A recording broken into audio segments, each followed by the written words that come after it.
Hi, my name is Kurt Nielsen with True Compass Lending, and I help people get financing for their homes. Thanks for joining me here today. As a mortgage consultant, part of my job is to help advise people on ways to improve their credit. I put this short credit score workshop together to give you some valuable information on a subject that's often misunderstood. My goal is to help clarify some things around credit scoring so you can make your score the best that it can be. Credit scores are an important part of our financial life these days, and our credit reports are often analyzed when applying for a job, and they're definitely analyzed when looking to secure insurance or a home mortgage of any kind. So it goes without saying that this is a very important topic. I'm going to cover a lot of information at a pretty quick clip. I'll show you some do's and some don'ts that'll help maximize your credit score. So what does a credit score mean? And I get this question a lot. Credit scores are based on thousands of other credit reports, and it predicts the statistical chance of a consumer becoming 90 days late on a particular loan obligation over a 24-month period of time. The credit score is generated by analyzing the information contained in the consumer's credit report at that point in time. So it's essentially a snapshot in time, meaning that snapshot can change for better or for worse from month to month, depending on how well we manage our credit. The last statistic I saw showed that the median credit report score is about 720. So half the scores in this country are higher and half are lower than 720. As you can imagine, a credit score says a lot about the way creditors look at our ability to repay debt, which can, of course, affect the rates that we pay on loans or insurances of all kinds. Statistically, a person with a 620 or lower credit score has a 1 in 15 chance of going 90 days late. A person with a 620 to 679 score has a 1 in 47 chance of going 90 days late. A person with a 680 to 719 score has a 1 in 112 chance. A 720 to 719 score shows us that they have a 1 in 649 chance, and 800 score or above a 1 in 1485 chance of going late on a payment. Going to kind of get into the meat of things here, and this stuff is really important. I'm going to show you a percentage of how your credit scores are calculated. Past delinquencies, or also known as late payments, account for 35% of how your credit score is calculated. Now, this is the largest piece of the pie. And just to be clear, when I say a late payment, I don't mean 10 or 15 days late. It's when it goes 30 days late when problems happen to your credit score. And even and this is kind of a something that a lot of people don't know. Even a $15 a month payment that's paid 30 days late can wreak absolute havoc on your credit scores. The older the delinquency, the less effect it has on your score. We found that a recent 30-day late can affect your score as much as 30 to 60 points or more. And if you have a 60-day late, it'll probably be more like 50 to 100 points. So because past delinquencies or late payments is the largest portion of how your credit score is calculated, it makes sense that this is the most important aspect of your credit score to pay attention to, and that's paying your bills on time. Here's another huge part of your credit, and it's the second largest factor in determining your score. Revolving debt ratios account for how 30% of your score is calculated. This ratio is sometimes called your utilization ratio, which is basically the ratio of your high credit limit versus your high balances. As an example, let's say you have a credit card and they approved you for a $1,000 high credit limit. If you want to highly maximize your scores, don't ever charge more than 30% of the high balance offered. So if they offer you a $1,000 high credit limit, keep your balance at 30% or $300. If you need to improve your scores, pay your balances down to below 30% on the revolving accounts that you currently have. The average age of your credit file accounts for 15% of your credit score. Another question I get a lot is, should I close an old revolving account or an account that has no balance? Please be aware that if you close an account with no or low balance, it's going to affect your utilization ratio that we just spoke about. So be real careful. If you don't have very many revolving accounts and you start closing them, your scores could go down.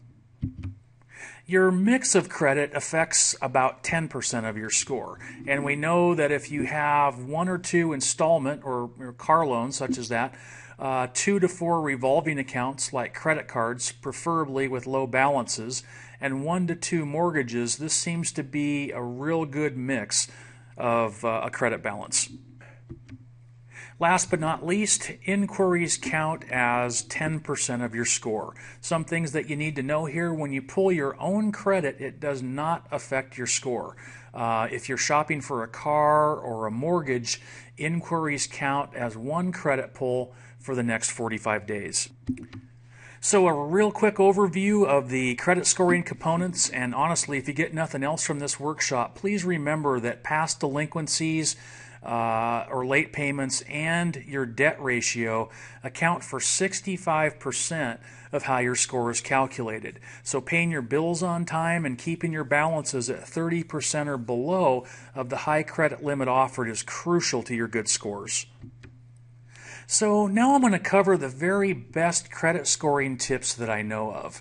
Revolving, also known as credit card accounts, are more important to your score regarding the balance to high credit ratios. What I mean by that is focus on keeping the revolving accounts balances at the 30% or less ratio. Revolving accounts are given greater weight than the secured installment loans, and they carry significant weight with the credit bureaus as they demonstrate responsibility and behavior when given free rein to this kind of credit. Hence the importance of not charging more than 30% of what they offer you. And I know I'm repeating that a lot, but it's very, very important, and I can't emphasize that enough. Installment accounts such as car and home loans are not as important to pay down the balances on, so really don't worry about paying car loans or home loans down. Use any money that you have to pay down revolving accounts to that 30% or below ratio.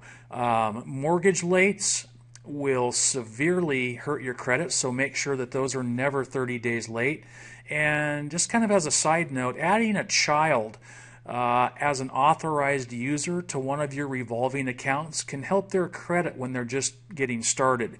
Basically, this can kind of help them piggyback off your good credit history. So it's a good idea to add a child as an authorized user to one of your accounts. But be very, very careful about ever being a co-signer or a joint borrower, as your credit will be affected if the other party is late or defaults on that payment. If they ever default, the company's going to come back on you, so exercise caution there. Now, this is a huge one that there's a lot of misunderstanding around, and basically paying off collections or charge-offs will not increase your credit score. So do not pay these off no matter what a bill collector says. The bottom line is, once an account has gone into collection or charge-off status, it's already done the maximum amount of damage that it can do to your credit, and only time is going to heal that credit wound. Now, I know it seems kind of illogical in that you would think that paying off something would help your credit, but in reality, what it does is it registers as renewed activity on a negative account. So it's best, obviously, not to let them go into collections in the first place, but if they do, leave them alone and don't pay them off, because if you do, your scores are going to drop. One of the best ways to boost your scores, if you don't already have 2 to 4 revolving accounts, is to get a new credit card, either secured or unsecured, from your local bank or credit union. Now, I'm not suggesting that you go into debt unnecessarily, but having a few of these revolving accounts that you charge to, again, less than 30% of the high balance offered, and then make the minimum payments required each month is going to do a lot to help your credit. If you have poor credit or have some recent problems, you may need to get what's known as a secured card, which means that you have to deposit a little bit of money with the bank that's issuing you issuing you the card.